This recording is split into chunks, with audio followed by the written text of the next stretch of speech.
Radhe guys, स्वागत है आप सबका हमारे YouTube चैनल जिसका नाम है श्री जी। आज जिस टॉपिक से मैं आपसे साथ बात करने वाली हूँ वो है, आज मैं दो टॉपिक के बारे में एक ही वीडियो में कवर करा दूँगी। वो है एक तो औषध मात्रा और दूसरा है अनुपान। ठीक है, पहले हम औषध मात्रा की बात कर लेते हैं। ये क्या होता है? आयुर्वेदिक ग्रंथों में औषध की मात्रा रोगी के बल, काल, अग्नि, आयु, प्रकृति, देश एवं दोषों का विचार करके देने का विधान है। आचार्य सुश्रुत ने 3 बताई हैं। क्षीरप, मासव, ऊर्ध्व 1 वर्ष है। ठीक है, यानी कि अंगुली पर्व द्वय यानी कि 1 चुटकी। ठीक है, कितने कौन से के लिए है? 1 चुटकी। क्षीरप, मासव, दर्पद 1 वर्ष तक। ठीक है, क्षीरानंद कोलास्थी है, अनाथ का है, कोल है। ठीक है, तो ये है किसके लिए औषध है आपकी?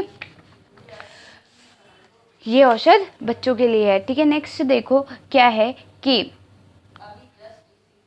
आचार्य शारंगधर अनुसार, आचार्य शारंगधर के अनुसार क्या है कि आचार्य शारंगधर के अनुसार बालक को प्रथम मास में 1 रत्ती देनी चाहिए। प्रति मास 1-1 रत्ती बढ़ाते जाते हैं। 1 वर्ष में 12 रत्ती देते हैं तो 1 मास हो गई।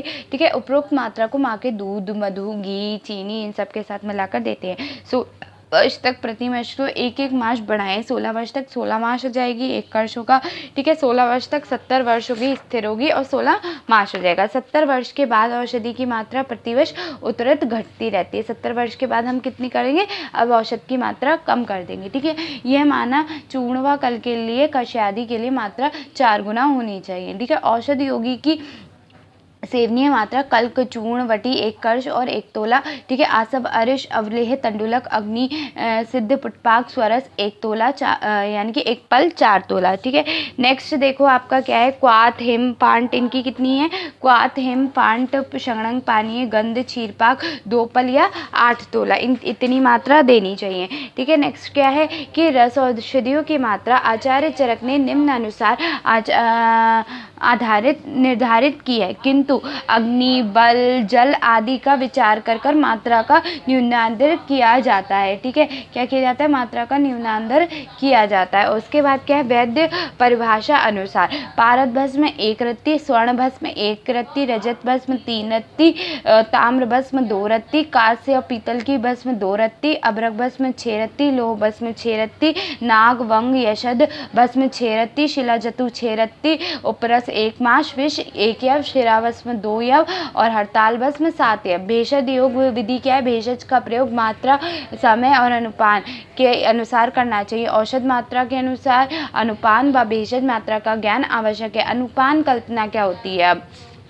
इसी में अनुपान कल्पना है। ठीक है, उसके बाद औषध सेवन काल आएगा। ठीक है, अनुपान कल्पना 3 नंबर में भी पूछा जा सकता है, 5 नंबर में भी पूछा जा सकता है। तो अनुपश्चात से नवा पियते नुपानम। अनुपश्चात से मतलब कि औषध के पश्चात जो हम पीते हैं, अनुपश्चात पे हम जो औषध के पश्चात जो ग्रहण करते हैं उसे हम क्या कहते हैं? अनुपान कहते हैं। ठीक है, जो हम अनुपान क्या होता है? जो हम औषध के पश्चात पी रहे हैं वो क्या है? हमारा अनुपान है। ठीक है, उसके बाद क्या परिभाषा? यत् किंचित औषध वैदर्थ रोगानुपातनः तद गुणकरम गय मानुपानाम जलद्यम। योग रत्नावली की ये परिभाषा है। क्या है कि हम जो चिकित्सा द्वारा रोगित अनुपान के साथ प्रयोग करने पर औषधियाँ अत्यधिक गुणवान हो जाती है, अतः इसे अनुपान कहते हैं। जो हमने चिकित्सा करी है द्रव्यों के अकॉर्डिंग, उसके बाद हमने अनुपान लिया, उससे क्या होता है? उससे जो औषध होती है वो कैसी हो जाती है? गुणपान हो जाती है, इसीलिए इसे अनुपान कहते हैं। अनुपान का प्रयोजन यथा तैलम जलम सिक्तम क्षणे नवे प्रसारपते अनुपानम बलाद्वे तथा सर्पपी भेषजम। यानी कि औषधियाँ एवं आहारों को अनुपान के साथ सेवन करने से औषधियाँ विलीन होकर मतलब उसमें मिल जाती हैं और क्या हो जाता है? शीघ्र ही शरीर में फैल जाती हैं और औषधि कर्म में भी सहायता मिलती है। तेल शीघ्रता से जल के चारों ओर फैल जाता है, उसी प्रकार औषध भी अनुपान के शरीर में फैलाकर शीघ्रता से शरीर पर प्रभाव डालती है। उत्तम अनुपान, अब कौन सा उत्तम अनुपान कौन सा होता है? यद आहार गुणे पानम विपरीतम तदित्युच्यते अनुपानम धातूनाम दृढ़यन विरोधम। जो अनुपान औषध एवं आहार द्रव्यों के गुणों को विपरीत गुण वाला हो, किंतु धातुओं क्या करे? किंतु धातुओं का विरोध ना हो, वही औषध एवं आहार द्रव्यों का उचित क्या है? अनुपान है। वात विकारों में अनुपान कैसा होना चाहिए? स्निग्ध और उष्ण होना चाहिए। पित्त विकारों में अनुपान कैसा होना चाहिए? पित्त विकारों में जो अनुपान है वो कैसा होना चाहिए आपका? मधुर और शीत होना चाहिए। कफ विकारों में जो अनुपान है वो रुक्ष और उष्ण होना चाहिए। क्षय में अनुपान जो है वो मांस रस होना चाहिए। ज्वर में षडंग पानी होना चाहिए। ग्रहणी में तक्र होना चाहिए। कृमि में विडंग चूर्ण होना चाहिए। अर्श भल्लातक और चित्रक होना चाहिए। पांडुरोग शुद्ध पांडुर और भस्म होनी चाहिए। प्रमेय में क्या है? आंवला और स्वरस क्वाथ प्लस हरिद्रा चूर्ण होना चाहिए। कांस में कंटकारी स्वरस और क्वाथ होना चाहिए। अपस्मार बचा और ब्राह्मी होना चाहिए। अधृत माश क्वाथ चूर्ण होना चाहिए। मेदो रोग क्या होना चाहिए? मधु प्लस उष्ण जल होना चाहिए। शीतल जल, उष्ण जल, आसव, अरिष्ट, मध्य, यूष, फलस्वरूप, फलामल, कांजी, दुग्ध, तक्र, मधु, मासरस, औषध स्वरस, क्वाथ, हेम, अर्क आदि का अनुपान रूप में प्रयोग करना चाहिए। सर्वश्रेष्ठ अनुपान वर्षा का जल है जो साफ पवित्र तामपत्र आदि में सुरक्षित हो। जल सभी अनुपानों में श्रेष्ठ होता है। ठीक है। औषध सेवन काल देखो, औषध सेवन काल कौन सा होता है? व्याधि आतुर औषध द्रव्य के बलाबल के अनुसार तथा औषध देने के उद्देश्य से विचार करके भिन्न भिन्न समयों में औषधियों का सेवन कराया जाता है। आचार्य चरक, आचार्य सुश्रुत, आचार्य काश्यप, अष्टांग हृदय के अनुसार विभिन्न प्रकार के क्या हैं? औषध काल हैं। ठीक है। उसके तो कौन कौन से औषध काल है वो देखो, क्या कौन कौन से हैं? पहला है आपका अभक्त, यानी कि इन्होंने कितने बताए? आचार्य चरक, आचार्य सुश्रुत, आचार्य काश्यप, आचार्य अष्टांग हृदय के कितने? 10 औषध सेवन काल है। अष्टांग संग्रह ने 10 बताए हैं और एक और मिला दिए 11। तो आचार्य शारंगधर के कितने हैं? 5 है। आचार्य शारंगधर के अनुसार 5 ही औषध काल बताए गए हैं। कुछ सूर्योदय होने पर दिन में भोजन के समय, संध्या के भोजन के समय बराबर औषध देना चाहिए, रात्रि में औषध देना चाहिए। ठीक है। आचार्य सुश्रुत ने औषध सेवन काल के 10 काल का उपदेश दिया है। अभक्त, प्रागभक्त, अधोभक्त, मध्यभक्त, अंतर्भक्त, समभक्त, सामुद्गत, मुहुर, ग्रास और ग्रासांतर। ठीक है। अभक्त कौन सा है? प्रातःकाल सूर्योदय के कुछ बाद खाली पेट औषध खाने को अभक्त कहते हैं। ठीक है। औषध सेवन काल कहा गया है। इस प्रकार सेवन की हुई औषधि अधिक गुणकारी होती है। बालक, वृद्ध, स्त्री, सुकुमार प्रकृति में इस प्रकार सेवन की गई औषधि गिलानी या बल का क्षय करती है। इसीलिए इस अवस्था में इनको मरमुरे या सूखे भुने चने थोड़ा मात्रा में औषध के तुरंत बाद दे देना चाहिए। प्रथम यह खिलाकर ही औषध देना चाहिए। वमन, विरेचन, लेखन, क्वाथ, अभक्त देना चाहिए। प्रागभत क्या होता है? प्रागभत नाम यदंतर भक्तकम, यानी कि क्या है? इसमें हम औषध खिलाकर तुरंत ऊपर से अन्न दिया जाता है, उसको प्रागभत औषधि कहते हैं। अन्न से पूर्व जो खाई हुई औषधि होती है वो बलहानि नहीं करती। अन्न के साथ मिल जाने से वमन होकर बाहर नहीं आती। बालक, डरपोक, कृष्ण स्त्रियों को भोजन से पूर्व औषधि देनी चाहिए। अपान वायु के विकारों में नाभि के अवयवों को बल देना, इनके विकारों को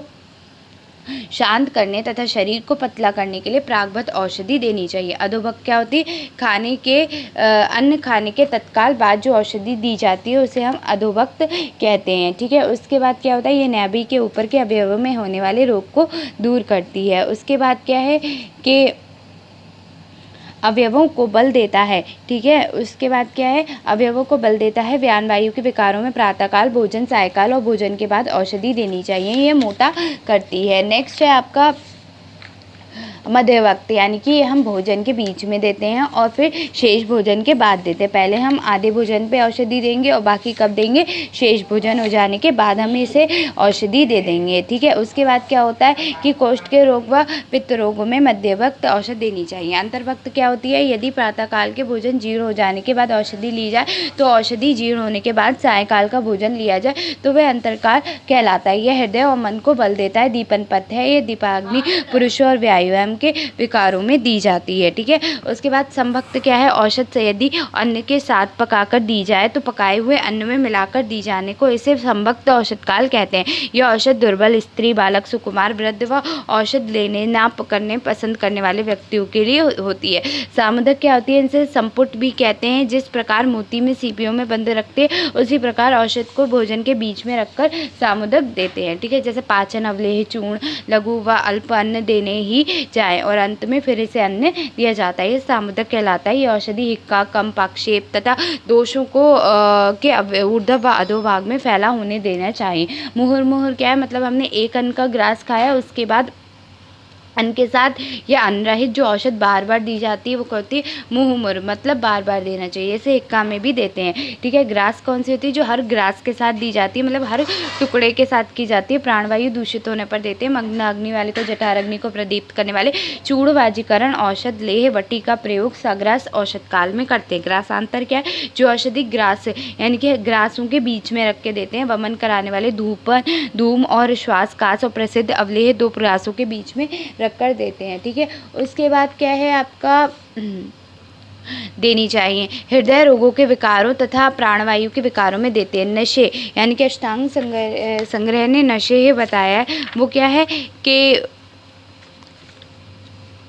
नशे क्या है कि अष्टांग संग्रह अनुसार रात्रि में सोते समय जो औषध हम ली जाती है उसे नशे कहते हैं। गले के ऊपर के विकारों में वमन, धूमन और तथा मल कारक और मृदु विचेरक नशे में ली जाती है। इन ब्रेन डिजीजेज ऑल्सो, ये कहाँ दी जाती है, ब्रेन डिजीज में दी जाती है, ठीक है। तो इसके बाद है विरुद्ध आहार ज्ञान। विरुद्ध आहार ज्ञान की वीडियो पड़ी हुई है, ठीक है, देख लेना। द्रव्य गुण में पड़ी है विरुद्ध आहार की, ठीक है। तो वह वही है, ठीक है। इसके अलावा इसमें और कुछ बाकी नहीं रह गया है, ठीक है। अब हम नेक्स्ट वीडियो लाएंगे किसकी, देखते हैं टॉपिक कौन सा होता है नेक्स्ट वीडियो का, ठीक है। तो अभी के लिए थैंक यू वेरी मच। यहाँ पे आपका आधे से ज़्यादा सिलेबस अब हो चुका है, ठीक है। मुझे नहीं लगता बहुत ज़्यादा कुछ रह गया, बस हाँ आपकी कल्पना 5 पंचकर्म रह गए हैं, पंचकर्म में बस्ती हो गया है आपका, ठीक है।